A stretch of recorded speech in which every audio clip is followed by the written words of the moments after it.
Abstinence and self-denial of Prophet, peace and blessing of Allah be upon him. There is such a wealth of ahadith about this aspect of the Prophet's life that it is really difficult to choose a few examples. He said, abstinence is an asset of a believer. The Prophet's dislike for gold. The Prophet, peace and blessing of Allah be upon him, said, my Lord offered to turn the mounds of Mecca into gold for me, but my supplication to him was, O Allah, I like to eat one day and feel hungry the next, so that I may cry before you and remember you when I am hungry, and be grateful to you and glorify you when my hunger is gone. Thus said our Prophet, peace and blessing of Allah be upon him. We profess to follow him and are proud of being in the fold of his ummah. Isn't it incumbent upon us to follow him in practice also? The Prophet's life of abstinence. Once the Prophet, peace and blessing of Allah be upon him, decided to stay away from his wives for 1 month, as he was displeased with them on some account. He lived for that 1 month in a separate room in the upper story. A rumor that the Prophet, peace and blessing of Allah be upon him, had divorced his wives got afloat among the Sahaba.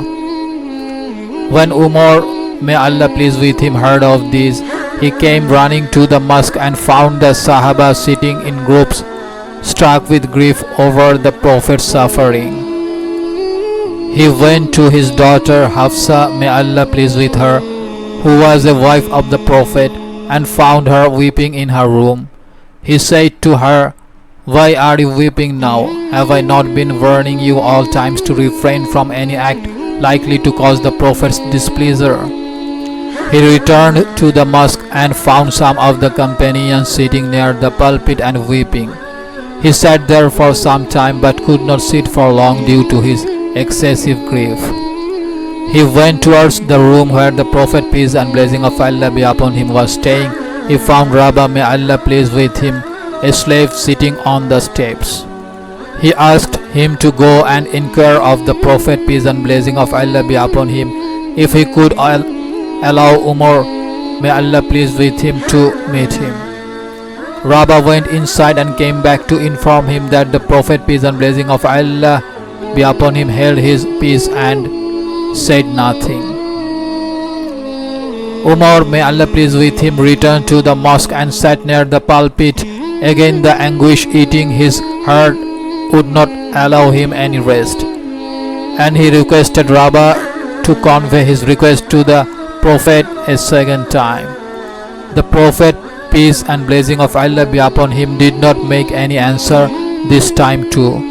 After tarrying near the pulpit for some time more, Umar, may Allah please with him, craved permission to see the Prophet for the 3rd time. This time his request was exceeded. When he was ushered in, he saw the Prophet, peace and blessing of Allah be upon him, lying on a date leaf matting. The crossed pattern of the matting could easily be seen imprinted on his hand and in some body. He had a leather bag filled with the bark of the date palm as his pillow.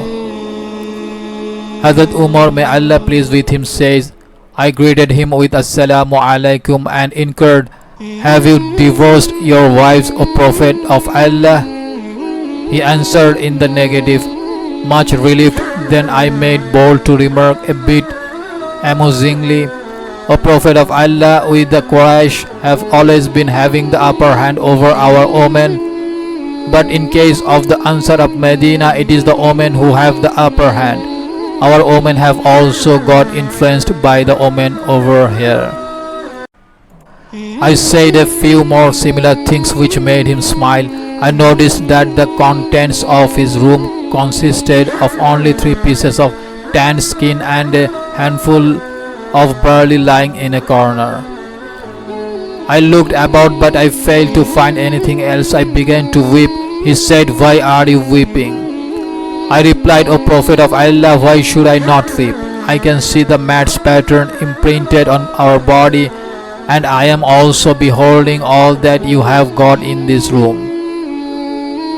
O Prophet of Allah, pray that Allah may grant ample provisions for us, the Persians and the Romans who have no true faith and who worship not Allah but their kings Caesar and Khosrows presently live in gardens with streams running in their midst.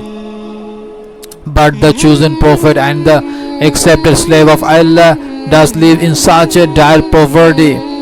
The prophet, peace and blessing of Allah be upon him, was resting against his pillow, but when he heard me talk like this, he sat up and said, O Umar, are you still in doubt about this matter? Ease and comfort in the hereafter are much better than ease and comfort in this world. The unbelievers are enjoying their share of the good things in this very world, whereas we have all such things in store for us in the next. I implore him, O Prophet of Allah, ask for forgiveness for me. I was really in the wrong. Look at the household effects of the sovereign in this world and in the hereafter, and the beloved Prophet of Allah.